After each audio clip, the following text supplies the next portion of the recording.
we're already in the habit of going to the local cafes here. So it may be that Starbucks is like too much competition, and you know, everyone will go for the first few months because it's new, and then it's going to be like, but I've got a great cafe right here, you know, and people will go back to their old habits. But if you usually go to a Starbucks, you know it's not the same taste. I prove it. Chai latte in other cafes, not here in Brazil, but out from Brazil. And when you prove the Starbucks, it's the same. It's a standard. Yeah. I had chai latte one time here in a cafe that closed during the pandemic, and I did not like it. But most people say it's really good at Starbucks. So I think that they tried to do it and just couldn't get it right.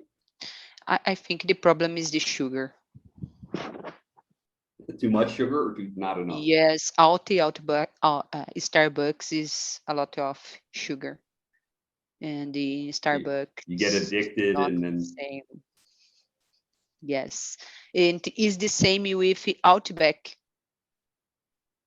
but Outback it's not the same owner, and they but choose think the of place. the franchise McDonald's. McDonald's has this very strict rule that the burgers have to taste the same everywhere. If you eat at McDonald's in Paris and if you eat at McDonald's in Newark, Delaware, the burgers have to taste the same. So I think in international franchises, they are very careful. The steak at Outback's is an Outback steak. You know, Olive Garden in the United States, people complain about Olive Garden. They say it's not real Italian food, but you know exactly what you're getting and it's delicious. Yes, I agree because I proved, I tasted in Venezuela McDonald's, and in Colombia McDonald's is the same tasting here in Brazil. There's only one country that it's different, India.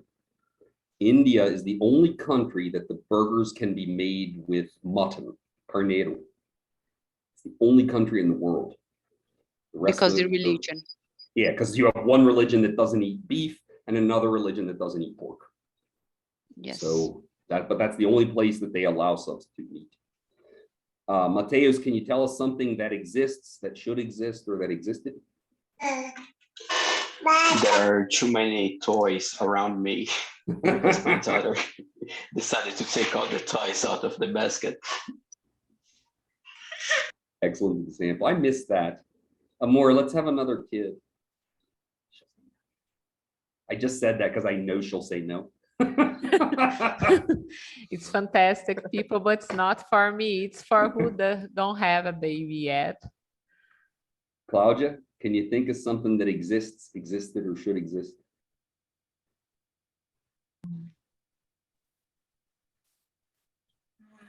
Let me see. There is a truck in front of my house. Okay. Rodrigo?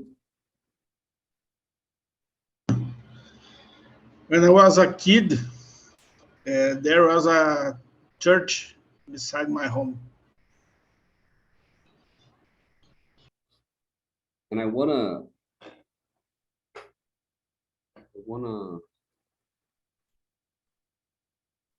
I'll just write it in the chat. This won't appear on the screen though. I'd like this to appear on the screen. If you combine those pieces of grammar,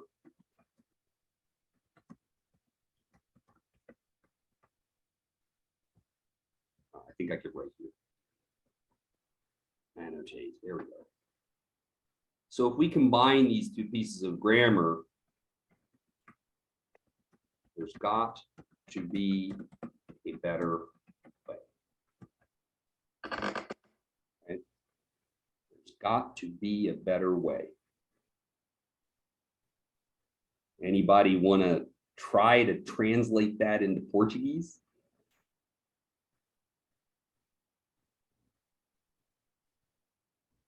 Tem que ter jeito melhor. There's got to be a better way.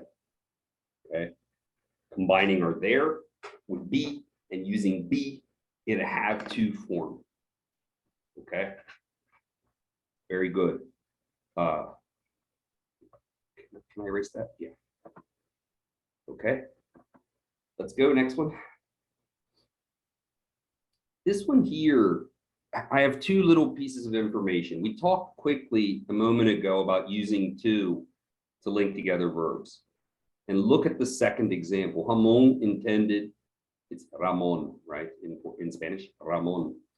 My Spanish is just terrible. Ramon intended to be a neurosurgeon when he finished med school. So I've got this verb intend, and then it's going to have another verb after it. We call this in grammar a causal verb. Intend is causing the second verb, right? The rule with causal verbs is to. Ramon intended to be a neurosurgeon. You've got to put that little to in there. And sometimes we, the native speakers, sometimes we swallow it so much that there's just this tiny little sound he intended to be, right? However, it's got to be there. The sound has to be there, okay? He intended be is just not going to work for us.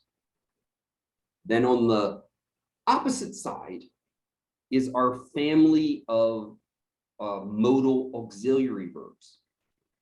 Auxiliary verbs, in fact, almost never take a to. But the modal auxiliaries, will, would, can, could, shall, should, may, might, and must, these words that give us degrees of possibility, degrees of necessity, degrees of deduction, never have a to.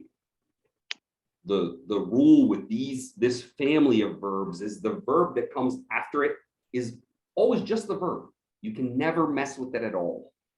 Whatever the verb that comes after, or will, or can, or should, you can't do anything.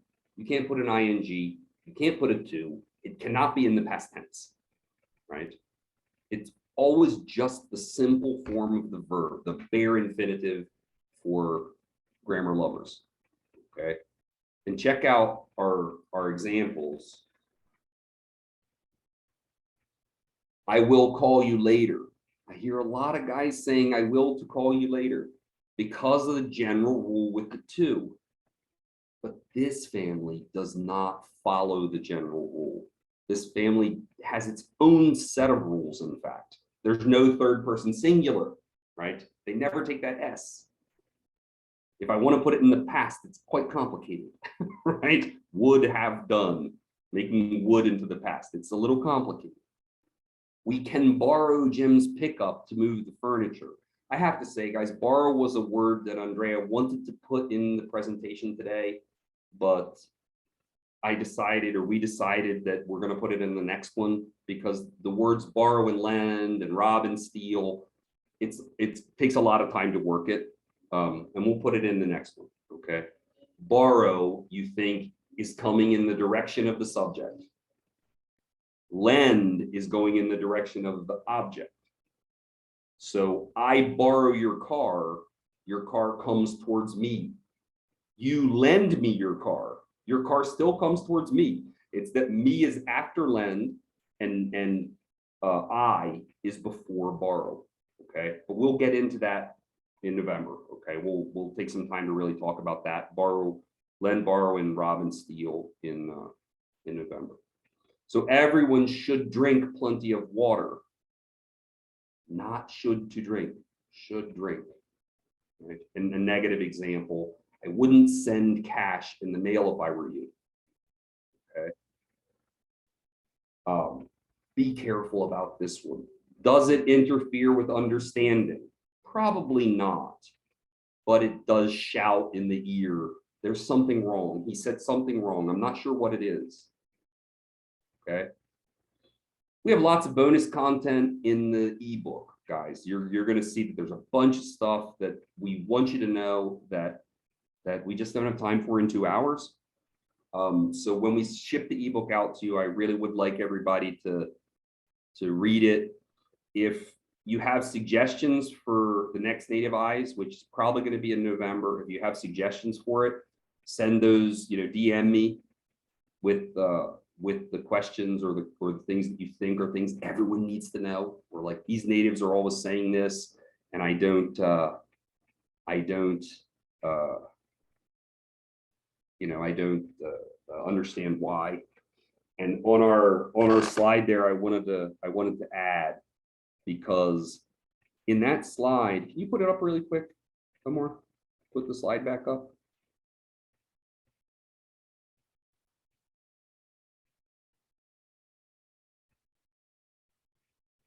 No.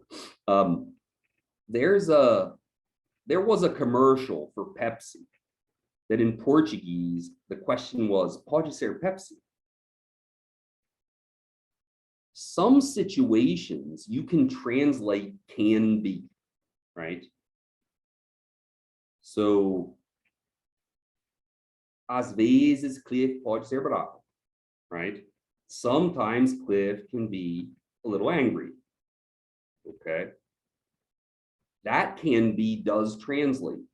But generally, if we're talking about options or choices, it doesn't translate. And you have to use okay or all right. This presents a special little problem because I can ask, is Pepsi okay? And answer, that's fine. But I can't ask, is Pepsi fine? Right? That goes back to a thing that we talk about in our introductory level in First Journey. The Brazilian people love to say, você tá bem? And then they translate it and say, are you fine? You can't ask, are you fine? You have to ask, are you okay? Are you all right? Are you fine is just weird. It's one of those things. The grammar says it works, but the native speaker's never going to say it. Can it be Pepsi? Yeah, then the grammar says that's okay. But a native speaker is never going to say, can it be Pepsi, right? Is Pepsi okay? Is Pepsi all right? So I gave a little example here. And let me ask, I'm going to put you guys on the spot. Can I have Anderson and João read? Anderson, can you be waitress? And João, can you be diner?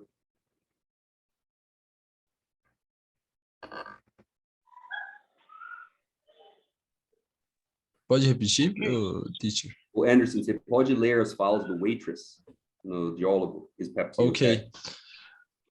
What can I get you to drink? I will have lemonade. We're out of fresh lemonade. Deixa eu ver que tá fechado aqui. Is orange juice all right?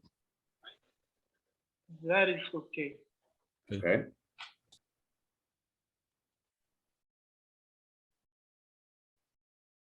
We have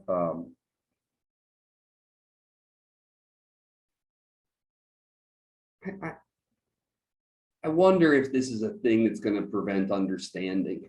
I don't think it'll prevent understanding, but I think it's an important tip. I do want to give one little bonus before I turn back over to Andrea. She has something to say at the end, but I want to give a little tip about first impressions. The word afternoon has a third syllable, syllaba tonica, afternoon. So in Portuguese, I walk into a job interview and I say, boa tarde, right? You do not want to walk into a job interview with a native speaker or even a German and say, good afternoon. Just don't say that. Don't say it. Okay? Say, how you doing? Right? It's como vai, right? How you doing? The problem with this afternoon, you subconsciously give a very bad first impression. The first impression is at most 9 seconds, and sometimes it's 2.5 seconds. Primeira impressão. 2.5 to 9 seconds. Já julgou você. Right? You don't have any time to make your first impression. Nice smile, firm handshake. How you doing? Right? Because that afternoon subconsciously, this guy's got a problem with his English. And you're fluent. Your English is perfect for the job. It's incredible. But subconsciously, this guy's got a problem with your English. So we've got to cut afternoon unless you dominate it. If you can say afternoon, it's almost like a question. Afternoon, right? If you dominate it, use it. If you don't dominate it, don't say that word. All right. Another important point for Americans is we never say good afternoon anyway. But the British a little bit more because they're more polite, right? They're much more polite. But Americans never say good afternoon at work. Never. We say good afternoon in formal situations only. So if you're dealing with Americans or a North American company, you never need to say good afternoon. Okay, that's our last little bonus for today. I'm turning it over to Andrea. Okay. So people, I would like to have more time with you. It was so fast. So people, now I want to tell you a little bit what is next here at Seminal. Well, as Cliff told you, we are going to have the second edition of Nativize Our English, but it's going to be in November. On the first week of October, we are going to launch our new first journey. So if you know people that don't know anything, that can't speak English at all, we are going to launch now our new first journey. Because we have two groups of first journey. They are finishing and speaking very well. I'm very proud of them and of the job of Marinara. Marinara was very good working with these two groups. And then they are speaking very, very, very well. We are going to have the job interviews workshop with Claudia's partnership. We are going to do this in October. It's on the second Saturday, I believe it's 15th or 16th from October. We are going to start advertising it this week. So people, and then we always start new classes, especially with VIP students in exclusive. So if you want to press and improve your English communication, we have exclusive services. So you just tell me if you need something else, if you need any help, you can ask us. We are here just to help you and just to improve your English, okay? Cliff, would you like to say something else? I did just want to point out, we're trying to keep the Native Eyes session shorter. Job interviews is going to be 3 hours, guys. It's a more in-depth subject. You were talking today about being 4. Do you remember? I'm sorry. It's gonna be from It's going to be 2. 4 hours. Yeah. From 2 to 6, right? 2 p.m. to 6 p.m. So eu viajei. It was 3, and we decided to do 4. So job interviews is going to be a little bit more intensive. I highly recommend it, even if you're not in an interview period now or in a career transition period now. I think it's really good to be prepared for these situations. A great thing that we've been seeing with our highly skilled students is these days, you don't know when someone is going to call you because of LinkedIn. And that, like, all of a sudden you're in a job interview. You didn't have time to prepare, but the employer is basically calling you. Their headhunter is calling you. And you might not be looking for a job, but you should always do the interview. You know, you're not interested. They say, oh, we want you to move to Venezuela. And you're like, no way in hell, but I'll still do the interview to get the experience, right? No offense about Venezuela, but I personally would not choose to move there, right? You can be king of Venezuela. I think I prefer to be an English teacher. Okay, just kidding about Venezuela. So the job interview is going to be a 4-hour session. So when you're planning it, it's the second Saturday of October. from 2 to 6. For those of you that don't know about Andrea's other project of Brain Power is having a live meeting in Aparecida do Norte on the same day in the morning. But that's going to be, is that 9 to 11 or 8? No, it's not the same day. It is. It's the second Saturday of the month. Yeah, yes, it's the yes, same day. it's the same Yeah. day. Sorry. Every second Saturday of the month, Andrea has, We have. I can't say Andrea, I participate too, but it's really her baby, right? But she has gotten this group of entrepreneurs and business people together, and we have a live meeting to talk about our experiences. Every month we have a different person doing a presentation about either the personal lives of professionals and business people, or technical things about how to run your business. This month it was more on the side of how to live the life of an entrepreneur. And it's something I think sometimes people don't talk about that much, because there is a rather demanding emotional side to it. But if you guys are interested in Brain Power, please get in touch with Andrea as well, because it's an incredible experience. It's really been fantastic. Okay. Alrighty.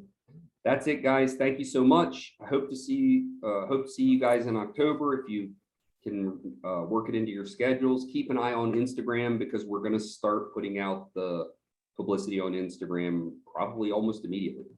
Yeah, and this video, I'm going to launch it on YouTube later, because it didn't work right now. YouTube didn't allow me to enter. So I'm going to launch it there, and you are going to receive the link. You can share with your dear ones and with people you think it's interesting to watch these tips. Okay? And you can cut the little sections of me speaking Portuguese and create memes. Yeah. All right, guys. Thank you so much. Have a good weekend. Thank you. Thank Thank you very you much. guys for your time. Thank you, guys. Thank you. Bye-bye. Bye, people. Bye, See you. guys. Bye bye. Thank you. Bye bye. See you.